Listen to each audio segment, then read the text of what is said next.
Hello दोस्तों, कैसे हो आप लोग। उम्मीद करती हूँ आप लोग बहुत अच्छे होंगे। आज की कहानी शुरू करते हैं। क्या भाभी, यह कैसा खाना बनाया है आपने। इतना तेल मसाला, इसे खाकर तो अच्छा खासा इंसान भी बीमार हो जाएगा। क्या माँ, कैसे खाती हैं आप लोग ऐसा खाना। इससे अच्छा तो दाल रोटी थी। खाने का पहला निवाला मुंह में डालते हुए गुस्से में बोल पड़ी अनु। अनु की बात सुनते ही रिया उदास हो गई। कितनी खुश थी रिया जब कल उसे पता चला कि उसकी ननद अनु आने वाली है। कल जब रिया की सास सुगंधा जी ने रिया से कहा कि बहू, तुम्हें खाने में जो सबसे अच्छा बनाने आता है वो बना लेना, या फिर एक काम करो, शाही कोरमा, बिरयानी, पूरी, रसगुल्ला और जो भी तुम्हें सही लगे बना लो, क्योंकि कल तुम्हारी ननद अनु आ रही है। पहली बार वो तुम्हारे हाथ का खाना खाएगी, इसलिए खाना तुम अपने हिसाब से देख लेना। बेटी के आने की खुशी सुगंधा जी के चेहरे पर साफ साफ दिख रही थी। सास की बात सुनकर रिया भी खुश हो गई, क्योंकि रिया की शादी के समय अनु एक दिन बाद ही अपने ससुराल चली गई थी और अब जाकर पूरे 1 साल बाद आ रही है। रिया का भी अनु दीदी से मिलने का बहुत मन कर रहा था, इसलिए खुश तो रिया भी बहुत थी, जिसके वजह से उसने अपनी ओर से पूरी तैयारी शुरू की। सबसे पहले किचन में जाकर चेक किया कि कौन कौन सा सामान नहीं है, और जो सामान नहीं था उसका लिस्ट बनाकर सुगंधा जी को दे दिया, ताकि सामान वक्त पर आ जाए। अगले दिन अनु आने वाली थी, इसलिए रिया अगले ही दिन सुबह के 4 बजे उठकर सबसे पहले पूरे घर की सफाई की, फिर नहाया, उसके बाद किचन में जाकर खाने की तैयारी में लग गई, क्योंकि दोपहर में ही खाने पर अनु अपने पति के साथ आ रही थी। खाने के साथ साथ रिया सुबह के नाश्ते की भी तैयारी कर रही थी और 9 बजे तक सबको नाश्ता कराकर खुद भी नाश्ता कर लिया, फिर किचन में जाकर लग गई। रिया चाहती थी कि अनु दीदी के आने से पहले ही सारा कुछ तैयार हो जाए, बस पूरियां ही तलने को रह जाए, इसलिए बिना एक पल की देरी किए नाश्ता करने के बाद रिया तुरंत किचन में लग गई। तभी रिया के पति राघव अपने पापा जयदीप जी के साथ आते हैं। जयदीप जी हॉल में आते ही कहते हैं, अरे वाह भाई, आज तो बड़ी अच्छी खुशबू आ रही है। लग रहा है काफी कुछ बन रहा है ननद के आने की तैयारी में। जयदीप जी की बात सुन रिया मुस्कुरा पड़ी। सच में, जब मेहनत करो और कोई तारीफ करने वाला मिल जाए तो खुशी तो मिलती ही है। और जयदीप जी थे ही इतने अच्छे। राघव भी पापा की हाँ में हाँ मिलाते हुए बोला, हाँ पापा, ऐसी खुशबू तो आज तक हमें कभी नहीं मिली। आज लग रहा है रिया कुछ अलग बना रही है। राघव की बात सुनते ही जयदीप जी बोल पड़े, भाई खुशबू तो मेरी भूख बढ़ती जा रही है। ऐसा लग रहा है दोपहर से पहले ही खाना खाना पड़ेगा। पापा की बातें सुन राघव हंस पड़ता है। दोनों की बातें सुन किचन में खाना बना रही रिया भी खुशी से झूम उठती है। रिया को पूरा यकीन था कि खाना खाकर दीदी और उनके पति दोनों ही खुश हो जाएंगे। तारीफ तो मिलेगी ही मिलेगी। खुद के खाने की तारीफ सुनते ही रिया के शरीर में और भी एनर्जी आ गई और वह और भी जोर शोर से काम करने लगी। अभी दोपहर के 1 बजने में टाइम था। सारा खाना तैयार हो गया था। रिया ने एक बार फिर से सारा घर समेट लिया। अभी अनु दीदी के आने में आधा घंटा बाकी था।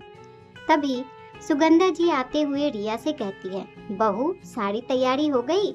अनु बस आने ही वाली होगी। जी माँ जी, सारी तैयारी हो गई, बस मैं 5 मिनट के लिए थोड़ा सा आराम कर लूं। क्या आराम बहू, बिल्कुल भी नहीं। जाकर देख लो, तब तक चाय पानी का इंतजाम कर लो। आने के बाद चाय बनाओगी, टाइम मिलेगा। ऐसा ना हो दामाद जी आकर बैठ जाएं और तुम चाय बनाने किचन में चली जाओ। सास की बातें सुन रिया को बुरा तो लगता है, क्योंकि वह सुबह से लगातार किचन में खड़ी थी। रिया को तो यह लगा कि माँ जी कहेंगी कि हाँ बहू, जाओ 5 से 10 मिनट तक आराम कर लो, लेकिन वो गलत थी। सुगंधा जी को तो बेटी के आगे बहू का काम दिखाई ही नहीं दिया। बुझे मन से रिया ने फिर से किचन में चली गई। तभी राघव किचन में आकर रिया से कहता है, रिया, सारी तैयारी हो गई, अब जरा 5 मिनट अपने ऊपर भी ध्यान दे दो। मतलब? पति की बात सुनकर हैरानी से रिया ने पूछा। मतलब मैं बताता हूँ, कहते हुए रिया का हाथ पकड़कर सीधे कमरे में ले जाकर शीशे के सामने खड़ा कराते हुए बोला, जरा अपने आप को तो देख लो, देखो तुम्हारे बाल कैसे बिखरे हैं, होठों की लाली गायब है और चेहरे पर थकान साफ साफ दिखाई दे रही है। 5 मिनट इस चेहरे को भी तो दे दो। रिया ने जब खुद को शीशे में देखा तो सच में कैसी लग रही थी। वो सच ही तो कह रहा था राघव। मैंने तो काम के चक्कर में अपने ऊपर ध्यान ही नहीं दिया, इतना होश ही नहीं था कि शादी के बाद अनु दीदी पहली बार मायके आ रही हैं, तो खाने के साथ साथ मुझे भी तो देखेंगी। इतनी बड़ी बात मैं कैसे भूल सकती हूँ। खुद ही सोचते हुए मुस्कुरा पड़ी रिया और राघव से बोली, राघव, मुझे अपनी फिक्र इसलिए नहीं होती क्योंकि आप तो हो ना मेरी फिक्र करने के लिए।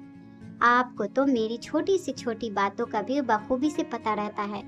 बस मुझे 5 मिनट दीजिए, अभी मैं आपके इस चांद से चेहरे को फिर से चमका कर आती हूँ। कहते हुए रिया बाथरूम में भागी। सारी तैयारी हो गई थी, अब बस इंतजार था अनु का। थोड़ी देर बाद रिया भी आ जाती है। बाहर से जैसे ही गाड़ी की आवाज आती है, सुगंधा जी खुशी से भागती हुई बाहर जाती है। पीछे पीछे राघव और जयदीप जी भी गए। रिया भी दरवाजे के पीछे से खड़ी बाहर देखने लगी। गाड़ी से अनु दीदी, उनके पति, उनका 6 साल का बेटा, तीनों गाड़ी से बाहर निकले। सुगंधा जी की खुशी का तो ठिकाना नहीं था। खुश तो रिया भी बहुत थी। रिया को लगा अनु मेरे ही उम्र की है, हम दोनों की अच्छी बनेगी। चेहरे से तो काफी खुश मिजाज की लग रही हैं। सोचते हुए रिया भागकर किचन में गई पानी लेने। पानी और मिठाई का प्लेट सब कुछ टेबल पर रखने के बाद चाय चढ़ा दी ताकि माँ जी को सबके सामने चिल्लाने की जरूरत ना पड़े। इतने में ही सारे लोग हॉल में आ गए। रिया तुरंत चाय लेकर गई। अनु रिया को देखते ही मुस्कुरा पड़ी और ऊपर से नीचे तक रिया का मुआयना करने लगी। अनु का इस तरह ऊपर से नीचे तक देखना रिया को बड़ा अजीब सा लगा, लेकिन फिर भी उसने ज्यादा ध्यान नहीं दिया और मुस्कुराते हुए अनु का हालचाल पूछने लगी। रिया जितना पूछती अनु उतना ही जवाब देती। खैर, इसके बाद सब लोग खाने की टेबल पर बैठ गए। रिया फटाफट सबको गर्मा गर्म पूड़ियाँ निकाल कर देने लगी। खाने की खुशबू से जयदीप जी और राघव दोनों के ही भूख बढ़ गई थी। अनु के पति भी बड़े चाव से खाना खा रहे थे। सब लोग खाने की तारीफ कर रहे थे, लेकिन अनु ने जैसे ही पहला निवाला मुंह में डाला, रिया उसके चेहरे को बड़े ही ध्यान से देख रही थी, क्योंकि उसे अनु के मुंह से अपनी तारीफ सुननी थी। उसी के लिए तो रिया ने इतनी मेहनत की थी। लेकिन अनु ने जैसे ही पहला निवाला मुंह में डाला, अजीब सा मुंह बनाते हुए बोली, अरे भाभी, यह क्या बनाया है? इतना तेल, इतना मसाला। माँ, यह कैसा खाना है? आप लोग कैसे खा लेते हो बताओ? ऐसा खाना खाने के बाद तो अच्छा खासा इंसान भी बीमार पड़ जाएगा। भाई, मेरे बस की तो बात है नहीं। इससे अच्छा तो दाल रोटी भी बना लेती भाभी।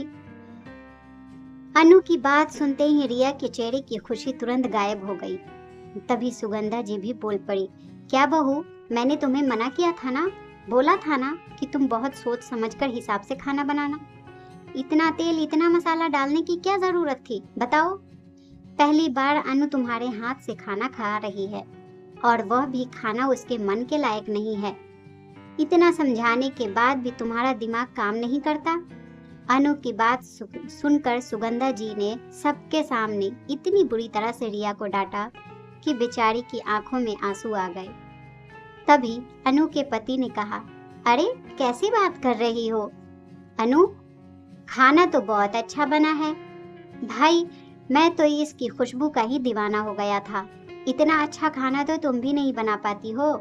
इतना सुनते ही अनु गुस्से में अपने पति को देखते हुए बोली, अगर इतना तेल मसाला और मैं आपको रोज खिलाऊंगी ना, तो चौथे दिन बीमार पड़े मिलोगे आप।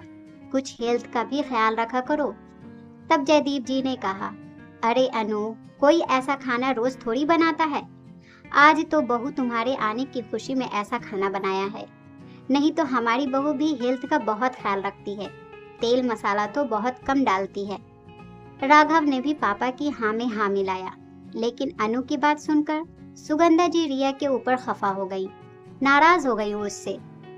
उन्हें रिया से यह शिकायत थी कि अनु पहली बार रिया के हाथ से खाना खाने आई है, वो भी उसका पेट नहीं भर पाया। अब इसमें रिया की क्या गलती थी? अगर एक दिन कोई आपके घर खाना खाने आएगा तो आप तो अच्छा ही खाना खिलाओगे, उसे दाल रोटी तो नहीं खिलाओगे ना। फिलहाल सबकी बातें सुन रिया धीरे से अपने आंसुओं को पोंछ लेती है ताकि उसके आंसुओं को देखकर फिर से कोई नया बवाल न हो जाए। फिलहाल अनु को लेकर रिया के मन में जितनी भी खुशी थी वो सब फुर हो गई थी। उसका मन भर आया था। अब रिया का कुछ भी करने का मन नहीं था। कहते हैं ना, जब किसी चीज को लेकर आप सबसे ज्यादा खुश होते हो तो अपना बेस्ट देने के बाद भी आपको अपने लायक रिजल्ट नहीं मिलता तो मन की जो तकलीफ होती है वो किसी से कहीं नहीं जाती। रिया का भी कुछ ऐसा ही हाल था। सबके सामने अनु और सुगंधा जी का ऐसा बोलना, रिया को सबके सामने बेइज्जत करना, यह रिया के बर्दाश्त के बाहर था। आंखों के आंसू अपने आप ही बाहर निकल रहे थे। शाम को तो अनु चली गई, लेकिन रिया के मन में उदासी के बादल छाए रहे। अनु के जाने के बाद सुगंधा जी ने अच्छे से रिया की क्लास ली। बहू, तुम्हें समझाया था ना, इतना बताया था, इसके बावजूद भी आज तुमने दामाद जी के सामने मेरी नाक कटवा दी। अरे इतना तेल इतना मसाला झोंकने की क्या जरूरत थी? हिसाब से खाना भी बनाना नहीं आता तुम्हें? अरे तुम क्या घर संभालोगी? एक टाइम का खाना तो तुमसे खिलाया नहीं जा रहा। जाने तुम्हारे राज में क्या क्या होगा। सास की बातें सुन रिया लगातार रोई जा रही थी। रात को जब राघव रिया का उदास चेहरा देखकर कहने लगा, रिया, मुझे पता है तुम्हें बहुत बुरा लगा है, लेकिन यह सब तुम्हारे लिए नया है। तुम अभी अभी नई नई आई हो, अनु को जानती नहीं हो, वो ऐसी ही है बचपन से। उसकी बातों को ज्यादा सीरियस मत लिया करो। और रही बात खाने की, तो खाना वाकई में बहुत लाजवाब था। यह मैं नहीं कह रहा, पापा ने भी बोला, अनु के पति ने भी बोला। तो जहाँ 2 लोगों ने तुम्हारे खाने की बुराई की, वहीं 3 लोगों ने तारीफ भी तो की है। तो तारीफ वाली संख्या तो ज्यादा हुई ना, इसलिए इस चांद से चेहरे पर उदासी नहीं, खुशी बनती है। कहते हुए राघव रिया को गले से लगा लेता है। खैर, बात खत्म हो गई। धीरे धीरे सब कुछ नॉर्मल हो गया। सुगंधा जी ने इस बात को लेकर 2-3 दिन तक तो नौटंकी चलती रही। इसके बाद वो भी शांत हो गई थी। एक दिन अनु का अचानक ही फोन आया। कुछ बातें करने के बाद सुगंधा जी सीधा रिया के पास आती हैं और बड़े ही सख्त लहजे में कहती हैं, देख बहू, कल दामाद जी और अनु मुझे लेने आ रहे हैं। मैं उनके साथ कहीं घूमने जा रही हूँ।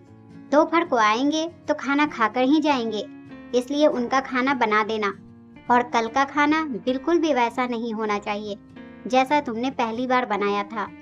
तेल मसाले का जरा भी नहीं। ख्याल रखना इस बार।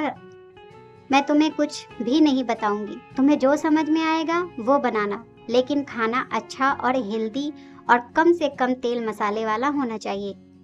सुगंधा जी साफ साफ हिदायत देते हुए चलती बनी। एक बार फिर से रिया की आंखों के आगे उस दिन की सारी तस्वीर घूमने लगी। फिर से मन में डर बैठ गया, लेकिन इस डर के पीछे एक राहत वाली बात थी कि तेल मसाला इस बार कम करके बनाऊंगी तो शायद अनु को खाना पसंद आ जाए। बस इसी सोच के साथ रिया फिर से किचन में लग गई। इस बार रिया ने कुछ अलग बनाया, लेकिन तेल और मसाले का ज्यादा ध्यान दिया। जैसे ही अगले दिन अनु आई, खाना खाते समय रिया फिर से उसके चेहरे को बड़े गौर से देख रही थी कि इस बार तो अनु कोई तारीफ कर दे, लेकिन शायद अनु को तारीफ करना आता ही नहीं था। इस बार भी खाने की तारीफ सबने की, शायद सुगंधा जी ने भी की।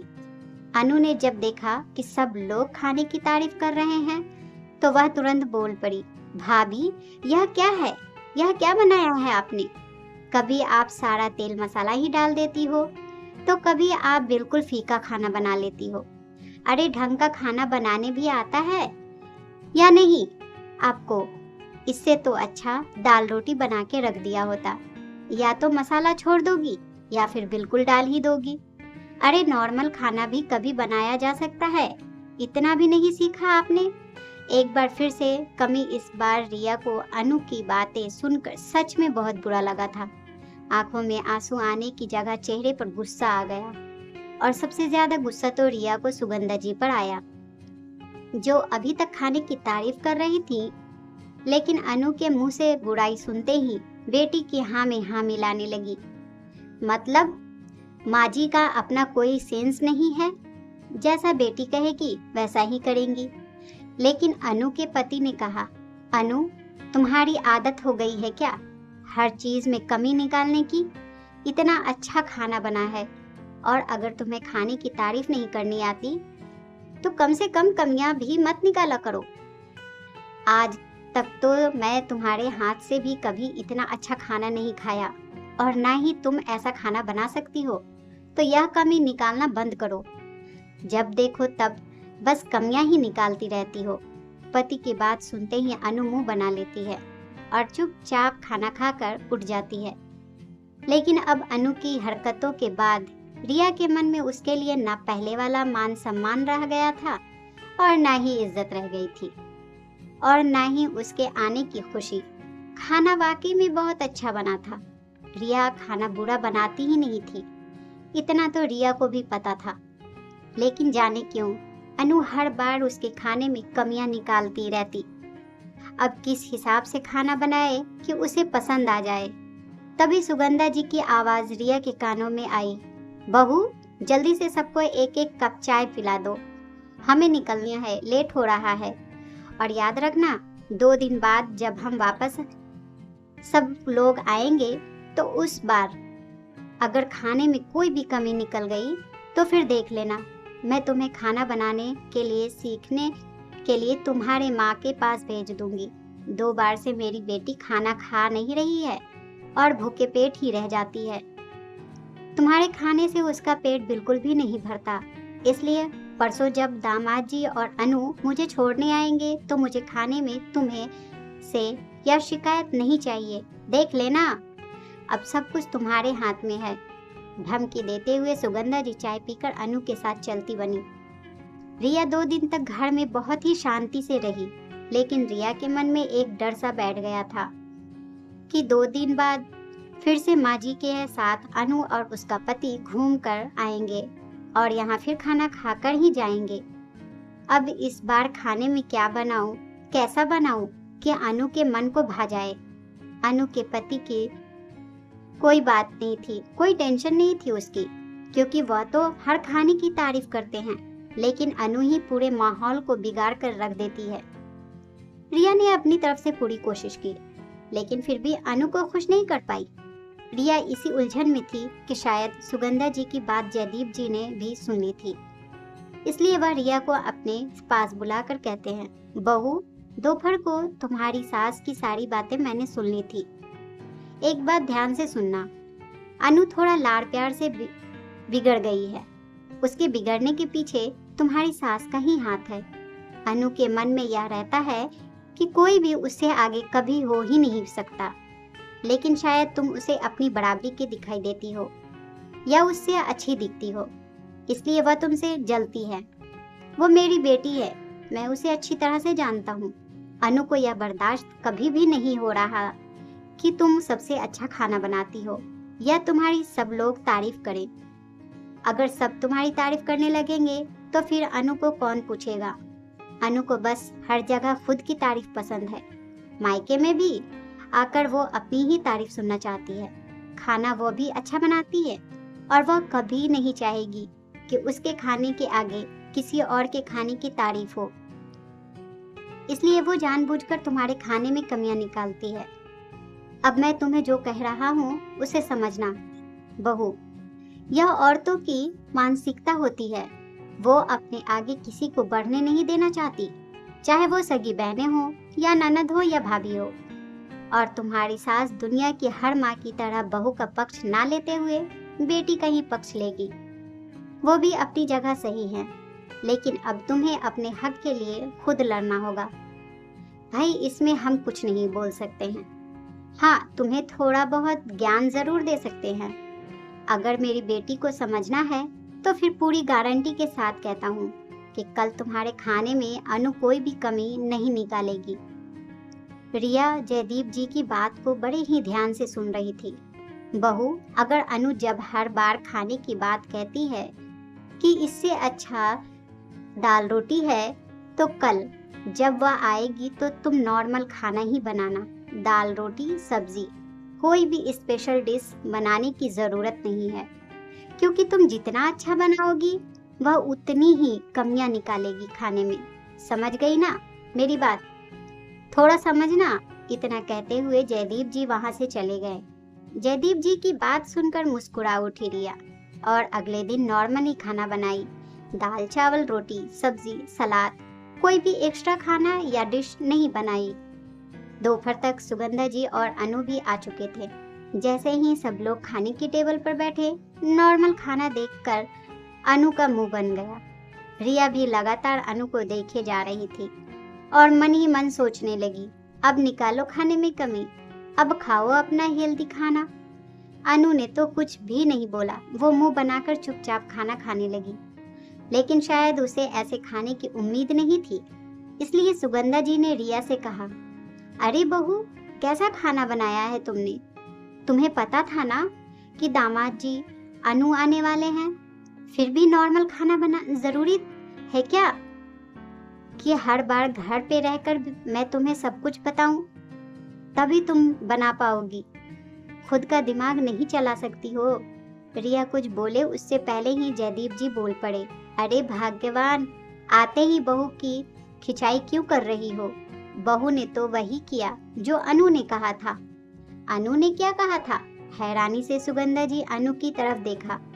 अनु भी अनजान बनते हुए कंधे उचकाते हुए कहती है, मैंने तो कुछ भी नहीं कहा था। तब जयदीप जी ने कहा, क्यों अनु, 2 बार से तुम जब भी खाना खा रही हो तो खाने में कमियां निकालते हुए यही तो कहती हो कि इससे अच्छा तो दाल रोटी है, इसमें ज्यादा तेल मसाला नहीं होता। इसलिए बहू ने तो वही किया जो तुमने कहा, और आज के बाद तुम जब भी आओगी बहू तुम्हारे लिए यही दाल रोटी बनाएगी, ताकि तुम आराम से पेट भरकर खाना खा सको और खाने में कोई भी कमी ना निकाल सको। आज तुम भरपेट खाना खा सकती हो, क्योंकि आज तुम्हारी मनपसंद की दाल रोटी जो बनी है। इतना सुनते ही अनु एकदम से चुप हो गई। अब बोले भी तो क्या, बार बार वही तो बोलती थी कि इससे अच्छा तो दाल रोटी है, इससे अच्छा तो दाल रोटी है। आज जब सच में दाल रोटी उसके आगे थी, अब खाओ अपनी पसंद की दाल रोटी। जयदीप जी की बात सुन राघव और अनु के पति जयदीप जी को देखकर मुस्कुरा पड़े। तीनों की आंखों में अनु और सुगंधा जी के हालात पर एक दूसरे को देखते हुए हंस पड़े, और रिया उन तीनों की हरकतों को देखकर मन ही मन मुस्कुरा उठी। लेकिन सास और ननद के सामने बेचारी सा मुंह लेकर चुपचाप खड़ी थी कि जैसा आपने कहा था मैंने वैसा ही बनाया है, आपकी फेवरेट दाल रोटी। दोस्तों, यह थी हमारी आज की कहानी। आज की कहानी आपको कैसी लगी कमेंट बॉक्स में जरूर बताएं। वीडियो अच्छी लगी हो तो लाइक और शेयर करना ना भूलें। चैनल को सब्सक्राइब जरूर कर दें। अगर आप इस चैनल पर नए हैं तो मिलते हैं एक ऐसी ही नई कहानी के साथ एक नई वीडियो में। तब तक के लिए आपका बहुत बहुत धन्यवाद।